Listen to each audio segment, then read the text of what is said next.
अस्सलामुअलैकुम नाज़रीन, news eight 4 में आपका इस्तकबाल है। मैं हूं मोहम्मद इस्लामुद्दीन वतीन। सबसे पहले पेश हैं हेडलाइंस।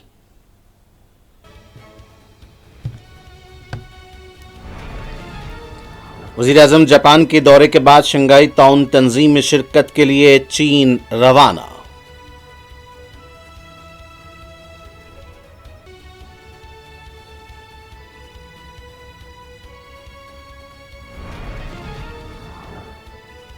बिहार के सिवान में अजीम और इंडिया इत्तेहाद की वोटर अधिकार यात्रा।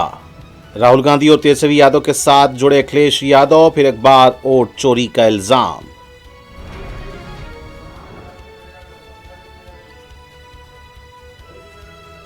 जम्मू कश्मीर के रामबन में बादल फट पड़े, 3 अफराद हलाक, मुतादिद लापता, तलाशी मुहिम जारी।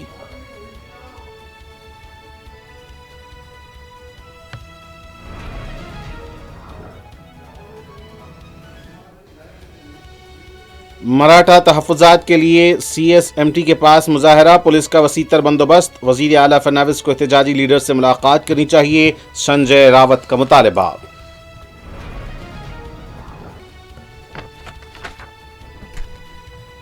तेलंगाना कौंसिल के लिए गवर्नर कोटे के तहत कांग्रेस हुकूमत ने प्रोफेसर कोदंडाराम और मोहम्मद अजहरुद्दीन के नामों को दी मंजूरी। तेलंगाना ने BC 42% तहफ़्फ़ुज़ात के लिए GO जारी करने का किया फैसला।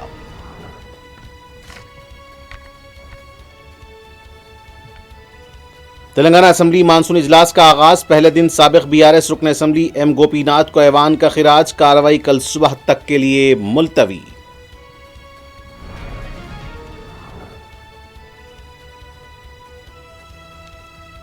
कांग्रेस का माफिया यूरिया की ब्लैक मार्केटिंग कर रहा है, BRS पार्टी का एहतजाज, कमिश्नर ज़राअत से नुमाइंदगी, पुलिस के साथ नोक-झोंक।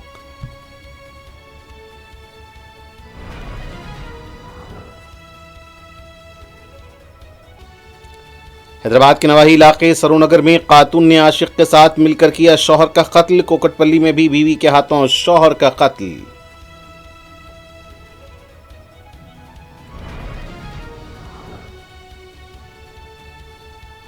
हैदराबाद में गणेश पंडाल से लड्डू की चोरी का वाकया, सारिक CCTV में कैद।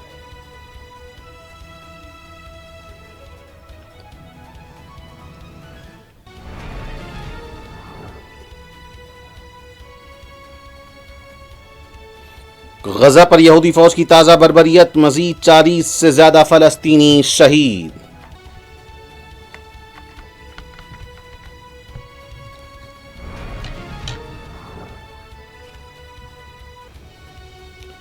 और अमेरिकी सदर ट्रंप को लगा धक्का, अमेरिकी अदालत ने टैरिफ को गैर कानूनी करार दिया।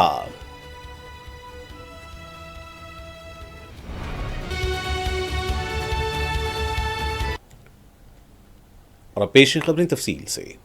वज़ीर आज़म नरेंद्र मोदी जापान के अपने दौरे के बाद चीन के तियानजिन के लिए रवाना हो गए हैं। वज़ीर आज़म मोदी तियानजिन में 31 अगस्त से 21 सितंबर तक होने वाली शंघाई ताउन तंजीम कॉन्फ्रेंस में शिरकत करेंगे।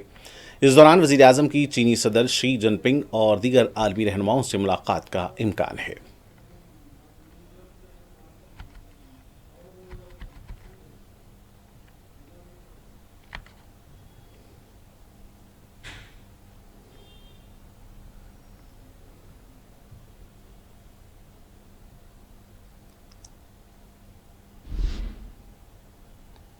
इससे पहले वज़ीर आज़म नरेंद्र मोदी टोक्यो से बुलेट ट्रेन के जरिए आज सेंडाई पहुंचे थे। वज़ीर आज़म के हमराह जापानी हम मनसब शिगेरो इशिबा भी मौजूद थे। वज़ीर आज़म ने बुलेट ट्रेन के अलावा दूसरे उमूर पर जापान के वज़ीर आज़म से तबादले ख्याल किया।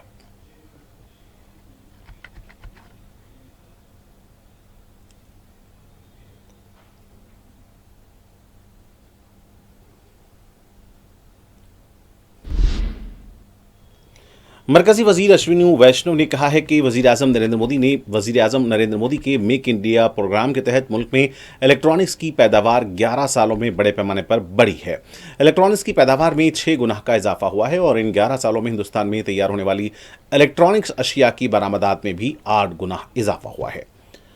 मरकजी वजीर ने कहा कि एक प्लांट का भी आगाज हुआ है और इस प्लांट में 2.5 करोड़ टेम्पर ग्लास तैयार किए जाएंगे। उनका कहना था कि इलेक्ट्रॉनिक्स मैन्युफैक्चरिंग मुल्क में तकरीबन 2.5 मिलियन अफराद को रोजगार के मौके फराहम कर रही है।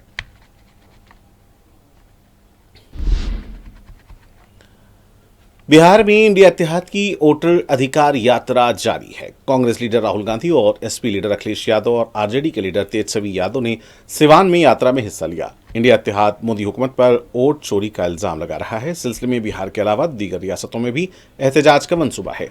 बिहार आरा में राहुल गांधी ने अपनी यात्रा के दौरान खिताब करते हुए एक बार फिर कहा कि बीजेपी ने महाराष्ट्र का इलेक्शन चुराया था।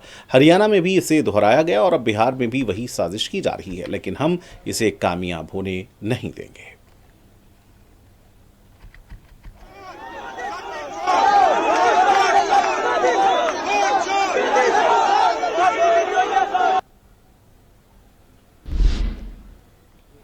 बिहार के आरा में राहुल गांधी की यात्रा के दौरान बीजेपी कार्यकुनों की तरफ से सिया झंडियां दिखाई गईं, ताहम राहुल गांधी ने उन्हें चॉकलेट दिए।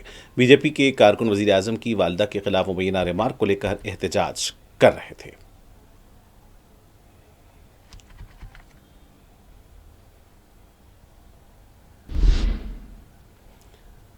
जम्मू कश्मीर एक बार फिर कुदरती आफत की लपेट में है। रामबन जिले के राजगढ़ इलाके में शदीद बारिश और बालाई इलाकों में बादल फटने के नतीजे में अचानक पानी के रेले आ गए, जिसने मुकामी आबादी को खौफ हिरास में मुब्तला कर दिया। इस साने में कम से कम 3 अफराद की मौत की तस्दीक हुई है, जबकि 4 अफराद लापता बताए जा रहे हैं। कई मकानात और ढांचे पानी के तेज रेले में बह गए, जिसके बायस दर्जनों खानदान बेघर हो गए हैं।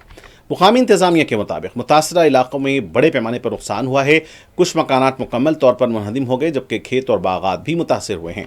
वाक़े की तला मिलते ही मुकामी पुलिस और रियासती डिजास्टर मैनेजमेंट फोर्स की टीमें मौके पर काम करने पहुंच गई और राहत व बचाव कार्य का काम जारी है। रेस्क्यू टीमें मुसलसल सर्च ऑपरेशन चला रही हैं ताकि लापता अफराद को तलाश किया जा सके। इंतजामिया ने फौरी तौर पर मुतासरा खानदानों के लिए आर्जी रिलीफ कैंप कायम किए हैं, जहां खाने पीने और रिहाइश का इंतजाम किया गया है।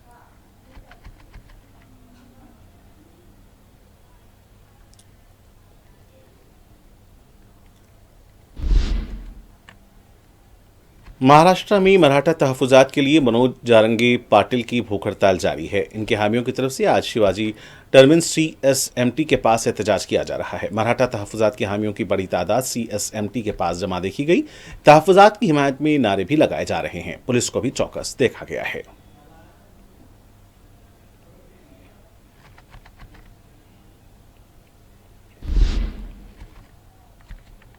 उद्धव ठाकरे ग्रुप के तर्जुमान संजय रावत ने कहा है कि महाराष्ट्र के वजीर आला देवेंद्र फडणवीस को मराठा तहफ़्फ़ुज़ात के लिए एहतजाज कर रहे जारंगी पाटिल से रास्त बात करनी चाहिए। मीडिया से बात करते हुए संजय रावत ने कहा कि तहफ़्फ़ुज़ात का मसला वज़ारत दाखिला की तरफ आता है और वज़ीर दाखिला अमित शाह को जारंगी पाटिल से मुलाकात करनी चाहिए। उन्होंने कहा कि वज़ीर दाखिला तफरीह के लिए क्या मुंबई आए हैं।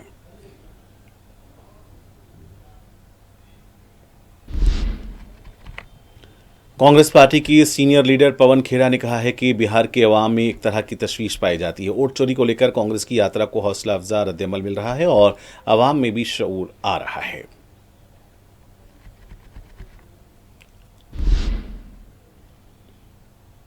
गुजरात की आनंद नगर में शदीद बारिश के बाद सड़कों पर पानी जमा देखा गया है। गुज़िश्ता चंद घंटों से गुजरात के कई इलाकों में बारिश हुई है। दूसरी तरफ सबरकांता के हिम्मत नगर में भी शदीद बारिश के बाद गाड़ियां पानी में डूब गईं और मुसलसल बारिश और पानी के जमा होने से आवाम को काफ़ी मुश्किलात का सामना करना पड़ रहा है।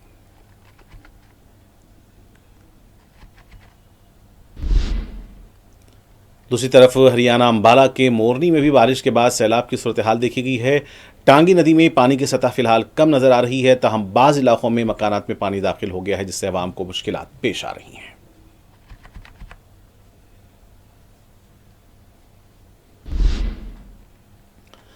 पहाड़ी इलाकों की कई नदियां खतरे के निशान से ऊपर बह रही हैं। ब्यास नदी के अलावा दूसरी नदियों में भी पानी का जबरदस्त बहाव देखा जा रहा है। ब्यास नदी में तुगयानी की वजह से मनाली का इलाका गैर मामूली तौर पर मुतासर हुआ है। कई पुलों के पानी में बह जाने की इत्तला है। बड़ी बड़ी चट्टानें और पुलों के हिस्से पानी में बहते हुए देखे गए।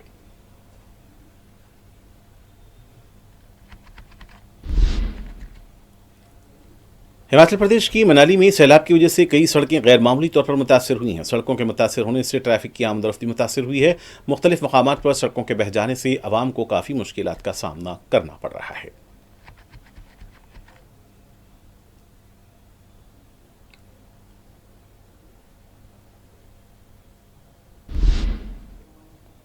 तेलंगाना कांग्रेस हुकूमत की तरफ से कौंसिल के लिए गवर्नर कोटे के तहत साबिक क्रिकेट कप्तान मोहम्मद अजहरुद्दीन और प्रोफेसर कोदंडाराम को उम्मीदवार बनाए जाने की इत्तला है। जराये के मुताबिक तेलंगाना के काबीना के आज हुए इजलास में यह फैसला किया गया। वाज़ेह है कि मुकामी अखबार के एडिटर को कौंसिल के लिए नामजद किया गया था, लेकिन सुप्रीम कोर्ट ने उनके इंतखाब को कलअदम कर दिया था। अब आमिर अली खां के बजाय मोहम्मद अजहरुद्दीन को तरजीह दी गई है।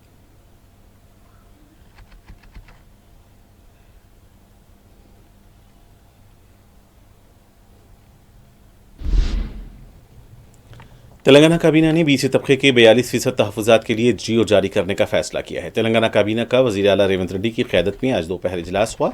काबीना ने पंचायतों में भी 50% तहफ़्फ़ुज़ात की हद को ख़त्म करने के लिए जियो जारी करने का फैसला किया है। इजलास में तेलंगाना हुकूमत के वज़रा मौजूद थे।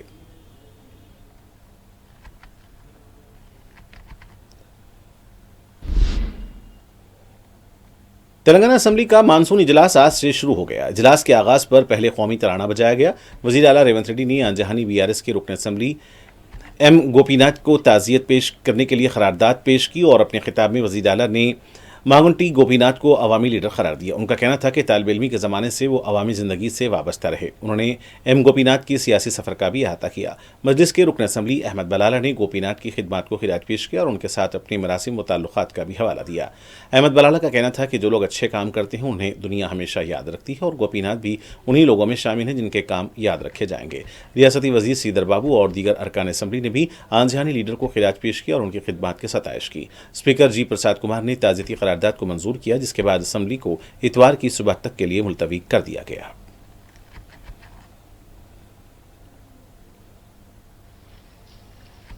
అధ్యక్ష, తమరి అనుమతితో ఈ సంతాప తీర్మానాన్ని ప్రతిపాదిస్తున్నాను. తెలంగాణ శాసనసభ సభ్యులు శ్రీ మాగంటి గోపీనాథ్ గారి మృతి పట్ల ఈ సభ తన తీవ్ర సంతాపాన్ని వ్యక్తం చేస్తూ శోకార్తులైన వారి కుటుంబ సభ్యులకు ప్రగాఢ సానుభూతి తెలియజేస్తున్నాను.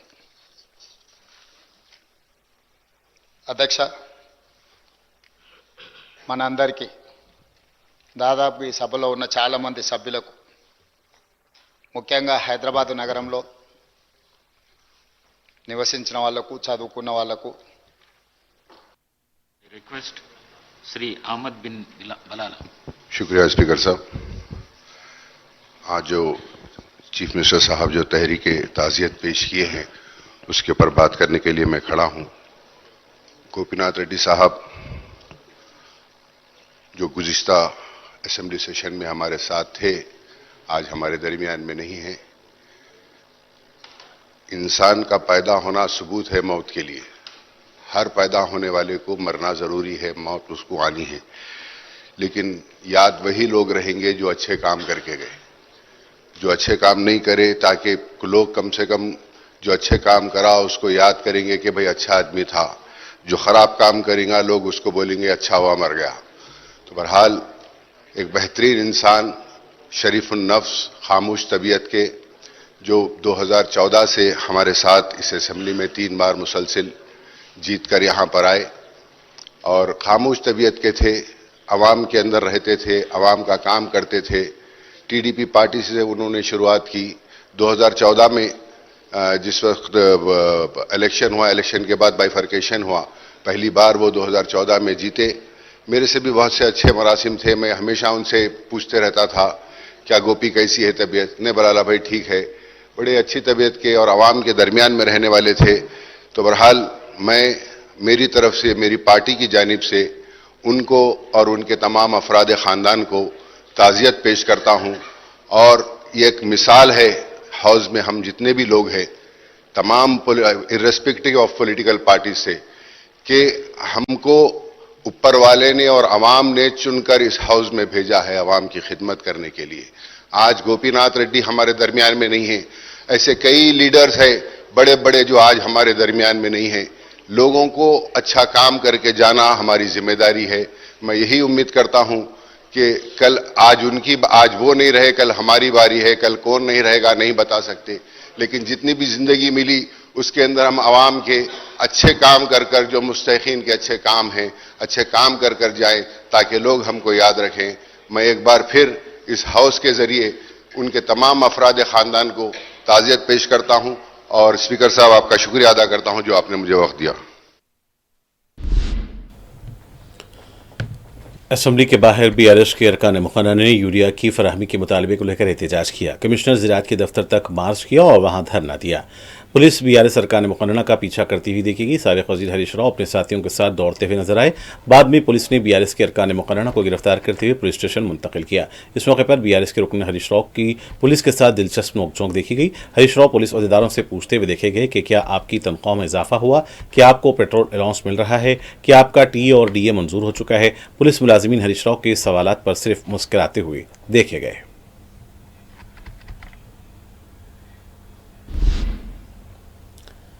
बीआरएस की अरकान मुक़र्रर ने शोबे ज़राअत के कमिश्नर से मुलाकात करते हुए यूरिया के हुसूल के लिए किसानों को पेश आ रही मुश्किलात से वाकिफ करवाया। बीआरएस लीडर हरीश राव का कमिश्नर से कहना था कि किसानों को दरकार और मतलूब यूरिया फराहम किया जाना चाहिए। कई ख़वातीन पानी के दौरान यूरिया के हुसूल के लिए कतारों में खड़ी देखी गई। उन्हें इस तरह की मुश्किलात पेश नहीं आनी चाहिए। हरीश राव ने पुलिस अहदेदार के एक किसान को तमाचा मारे जाने का भी हवाला दिया।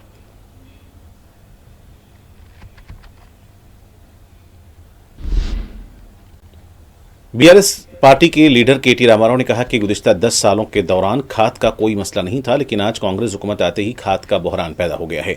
मीडिया से बात करते हुए केटीआर ने कहा कि तेलंगाना हुकूमत खाद के बहरान पर मुबाहिस के लिए क्यों आगे नहीं आ रही है। उन्होंने सवाल किया कि हम समझते हैं कि हुकूमत हमारे सवालात का जवाब देगी। क्या कांग्रेस का माफिया यूरिया की ब्लैक मार्केटिंग कर रहा है? आखिर तेलंगाना में क्या हो रहा है?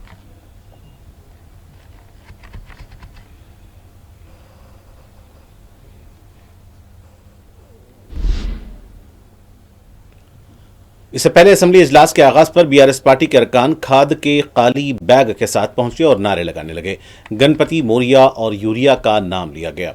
बीआरएस के लीडर्स ने गन पार्क पहुंचकर तेलंगाना के जहदकारों को खिरात पेश किया। बीआरएस के अरकान मुक़र्रर अपने हाथों में प्ले कार्ड थामे हुए थे, जिस पर किसानों को फौरी यूरिया फराहम करने के मुतालबे वाले नारे दर्ज किए गए थे। बाद में मीडिया से बात करते हुए बीआरएस लीडर केटीआर ने कहा कि असेंबली 15 दिन चलाई जानी चाहिए। कांग्रेस की वजह से आज रियासत का ये हाल हो चुका है। उन्होंने कालेश्वरम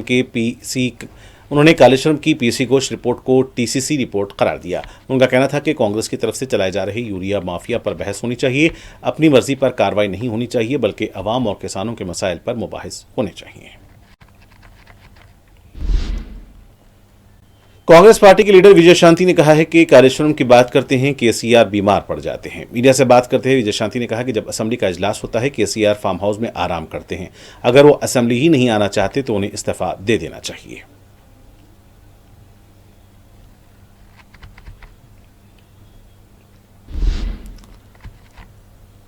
दारुश्शफ़ा में वाक़ई पुरानी जीएचएमसी दफ्तर की कदीम ज़ैदी मंजिल मुनहदिम हुई है। इत्तला मिलने पर सदर मजलिस बैरिस्टर ओवैसी ने रुकन कौंसल रियाजुल हसन अफंदी को मुकाम वाक़या रवाना किया। रुकन कौंसल ने डीआरएफ की अमले को तलब किया और मलबे की सफाई अंजाम दी गई। बरखी के गिरे हुए तारों को भी वहां से हटाया गया। इस मौके पर कॉरपोरेटर अलमदार वाला जही भी मौजूद थे। वाज़ेह है कि सिलसिले में बलदिया को तवज्जो दिलाई जाती रही, लेकिन कार्रवाई नहीं की गई थी।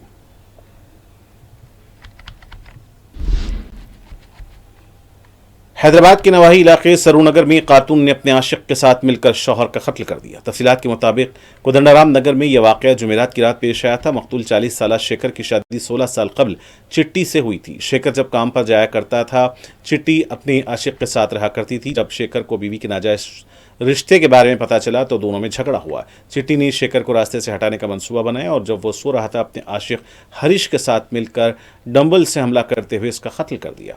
बाद में चिट्टी ने 100 नंबर पर फ़ोन करते हुए इसका शौहर नींद की हालत में मरा है कहा और लेकिन जब पुलिस मकाम वाक़या पहुंची तो शेखर के सर पर जख्मों का निशान थे।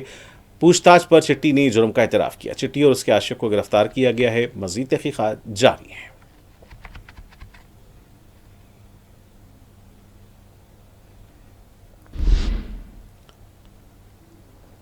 दूसरी तरफ कोकटपल्ली में भी बीवी के हाथों शौहर के कत्ल का संगीन वाकया पेश आया है। तफसीलात के मुताबिक रमिया कृष्णा और रामकृष्णा माली मसाइल का शिकार थे। दोनों में इस बात को लेकर मुबैना बहस तकरार भी हुआ करती थी।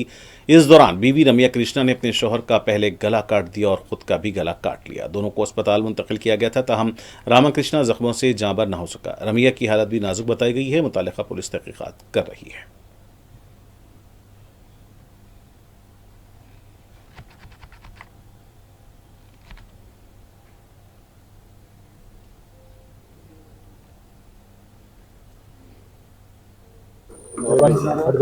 రెడీయా ఈరోజు ఉదయం మాకు 100 డైల్ నుంచి ఒక కాల్ వచ్చిందండి.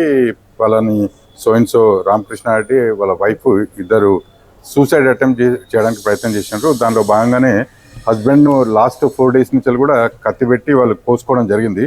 ఫస్ట్ చేల మీద కోసుకోవడం, తర్వాత కడుపు మీద కోసుకోవడం, తర్వాత గొంతు మీద కోసుకోవడం. అయితే ఈ అటెంప్ట్ 3-4 రోజుల నుంచి చేస్తున్నట్టు వాళ్ళు. అయితే వాళ్ళ వైఫ్ వాళ్ళ మనకు 100 డైల్ కాల్ చేస్తే మన పోలీస్ సిబ్బంది వాళ్ళందరూ కూడా వచ్చిందండి. వచ్చేడానికి అప్పటికే అతని హస్బెండ్ చనిపోయి కనబడ్డాడు మనకు అందులో. అయితే రీజన్ ఏంటంటే అతని కడుపు బ్లీడింగ్ అంటే హ్యామరేజ్ అయి చనిపోవడం జరిగినట్టు కనబడుతుంది. చూస్తుంటే ఆ వైఫ్ కూడా ఆమె గొంతు దగ్గర కూడా బాగానే కోస్తుంది. అయితే పూర్వాపరాలను పరిశీలిస్తే कमिश्नर चकुंडा पुलिस ने सुधीर बाबू ने अदुलाबाद में गणेश मूर्तियों के निमज्जन के इंतजाम का जायजा लिया। कमिश्नर पुलिस ने मुतल्लिका हुकाम को हिदायत दी कि गणेश मूर्तियों के निमज्जन के दौरान मौसर इंतजाम किए जाएं। सीसीटीवी कैमरों को भी नस्ब किया जा रहा है। मुख्तलिफ महकमे जात को तालमेल के साथ काम करने की हिदायत दी गई है।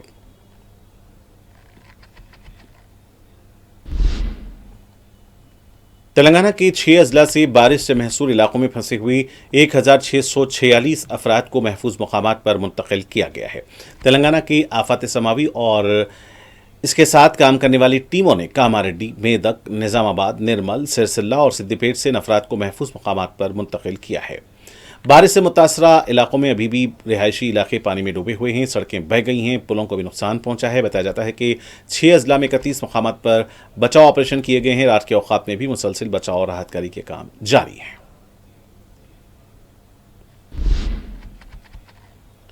गणेश पंडाल से लड्डू की चोरी का एक वीडियो सामने आया है। तफसीलात के मुताबिक हैदराबाद की विजयपुरी कॉलोनी में गुज़िश्ता रात देर गए एक शख्स पंडाल में दाखिल हुआ और इसने मूर्ति के पास रखे हुए लड्डू का सरखा कर लिया।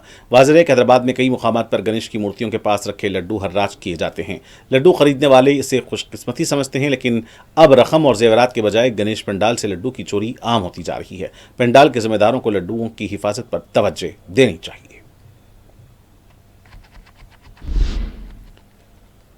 निर्मल जिले में गोदावरी नदी में पानी का तेज बहाव देखा गया है। श्री राम सागर डैम से 6 लाख क्यूसिक पानी को खारिज किया जा रहा है। नशीबी इलाकों के अवाम को चौकस कर दिया गया है।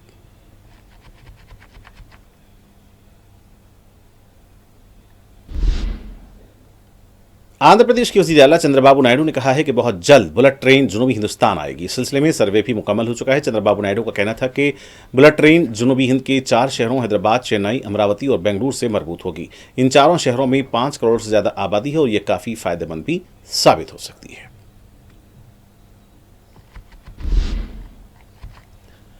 फलस्तीन पर 2 साल कबल मुसल्लत की गई जंग के दौरान इसराइली फौज के गजा पर ताहाल शिद्दत के साथ हमले जारी हैं। ज़राए के मुताबिक गजा में सुबह से जारी इसराइली हमलों में मजीद 41 फलस्तीनी शहीद हो गए। शहदा में मासूम बच्चे और इमदाद के मुंतज़िर 6 फलस्तीनी भी शामिल हैं। ज़राए के मुताबिक शहीद होने वालों से 5 फलस्तीनी महफूज करार दिए गए इलाके अल-मवासी में शहीद हुए हैं। इसराइल की जानिब से देर अल बलह पर ड्रोन हमला, अल साबिरा और अलब्रिज कैंप पर भी बमबारी की गई है। इसराइली फौजियों ने शुमाल मगरबी गजा में बेघर फ़लस्तीनियों के खैमों को भी बमबारी से निशाना बनाया है। तफसीलात के मुताबिक 24 घंटों के दौरान इसराइली हमलों में मजीद 80 से ज़ायद फ़लस्तीनी शहीद हुए हैं। दूसरी जानिब गजा में ग़िज़ाई क़िल्लत के सबब भूख की शिद्दत से अमवात की तादाद 317 हो गई है। इसराइल ने गजा में 1 लाख टन से ज़्यादा बारूद बरसाया है, जिससे जहरीली गैसेस खारिज हुई जो फ़लस्तीनियों की सेहत पर अब मनफी असरात डाल रही हैं।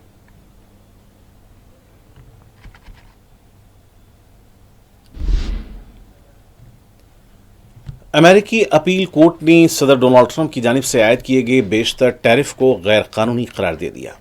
वाशिंगटन डीसी में कायम US court of appeals for the federal circuit ने अपने फैसले में कहा कि अगरचे सदर को कौमी इमरजेंसी के दौरान कई तरह के इख्तियारात हासिल होते हैं, लेकिन इनमें टैरिफ या महसूलात आयद करने का इख्तियार शामिल नहीं है। यह फैसला ट्रंप की मौशी हिकमत अमली पर बड़ा झटका तस्वुर किया जा रहा है। अदालत ने अलबत्ता 14 अक्टूबर तक टैरिफ को बरकरार रखने की इजाज़त दे दी है ताकि इंतजामिया को इस फैसले के खिलाफ सुप्रीम कोर्ट से रुजू होने का मौका मिल सके। फैसले के फौरन बाद सदर डोनाल्ड ट्रंप ने रद्द-ए-अमल जाहिर करते हुए अदालत को जानिबदार करार दिया और कहा कि तमाम टैरिफ बदस्तूर नाफिज रहेंगे। उन्होंने कहा कि अगर इस फैसले को ऐसे ही रहने दिया गया तो ये अमेरिका के लिए तबाही साबित होगा। हम सुप्रीम कोर्ट के जरिए इन टैरिफ को अपने कौमी मफाद में इस्तेमाल करते रहेंगे।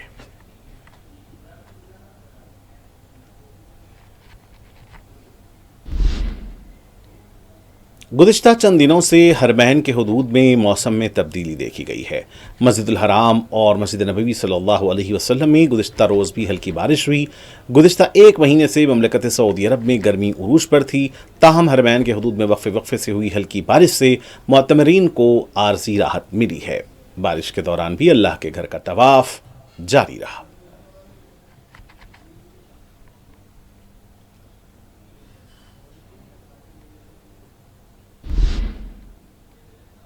थाईलैंड की आईनी अदालत ने वज़ीर-ए-आज़म पेटोंगा तरुण शिनवित्रा को ओहदे से बरतरफ कर दिया।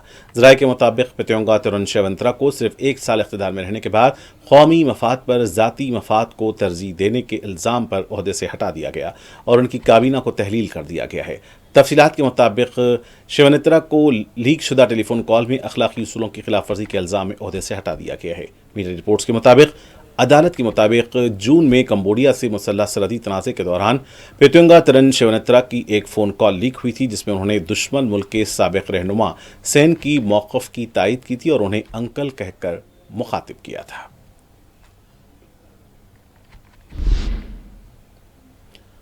ईरानी सदर मसूद पज़ेश्कियान ने कहा है कि ईरान जंग नहीं चाहता, लेकिन इसराइल और अमेरिका ईरान को तबाह करना चाहते हैं।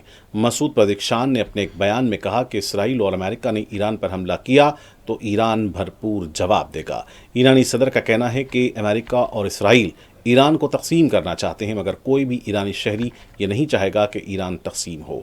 वाज़ेह है कि अमेरिका ने जून में ईरान के जौहरी तंसीबात पर हमला किया था। ईरान पर किए गए हमले के हवाले से एक पोस्ट में अमेरिकी सदर ट्रंप ने कहा था कि हमने ईरान की 3 न्यूक्लियर साइट्स पर कामयाब हमला किया है और फर्दो एटमी तंसीब मुकम्मल तौर पर तबाह कर दी है।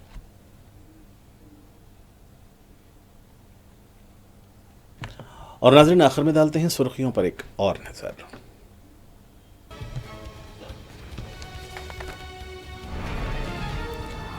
वज़ीर-ए-आज़म जापान के दौरे के बाद शंघाई ताउन तंजीम में शिरकत के लिए चीन रवाना।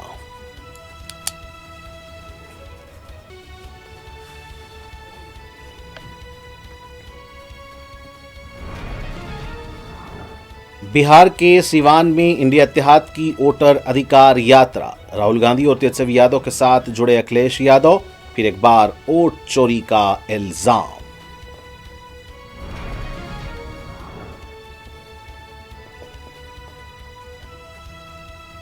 जम्मू कश्मीर के रामबन में बादल फट पड़े, 3 अफराद हलाक, मुताद्दिद लापता, तलाशी मुहिम जारी।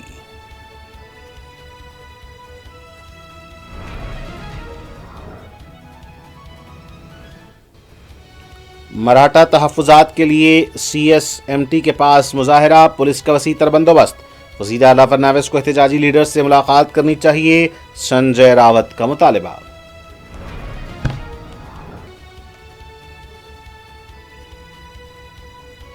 तेलंगाना कौंसिल के लिए गवर्नर कोटे के तहत कांग्रेस हुकूमत ने प्रोफेसर कोदंडाराम और मोहम्मद अजहरुद्दीन के नामों को दी मंजूरी। तेलंगाना ने BC 42% तहफ़्फ़ुज़ात के लिए GO जारी करने का किया फैसला। तेलंगाना मानसून असेंबली इजलास का आगाज, पहले दिन साबिक़ BRS रुकन असेंबली M गोपीनाथ को ऐवान का खिराज, कार्रवाई कल सुबह तक के लिए मुलतवी।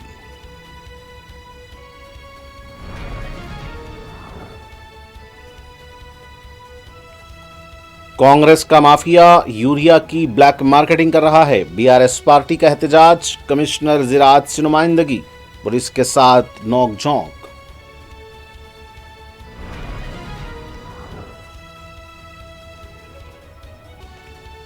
हैदराबाद के नवाही इलाके सरूर नगर में खातून ने आशिक के साथ मिलकर किया शौहर का कत्ल। कोकटपल्ली में भी बीवी के हाथों शौहर का कत्ल।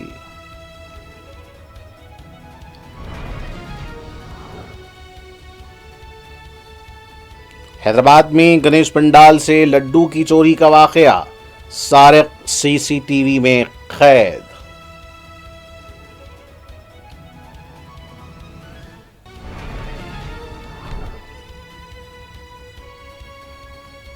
गजा पर यहूदी फौज की ताजा बर्बरियत, मजीद 40 से ज्यादा फलस्तीनी शहीद।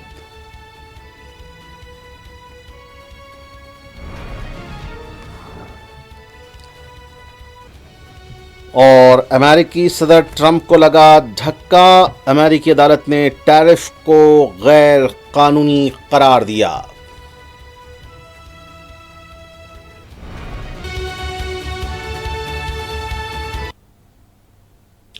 और नाज़रीन के साथ न्यूज़ एट 4 का सिलसिला यहीं इख्तिताम को पहुंचता है। मुझे मोहम्मद इस्लामुद्दीन मतीन को पूरी टीम के साथ दें इजाज़त। देखते रहें 4 TV। खुदा हाफिज़।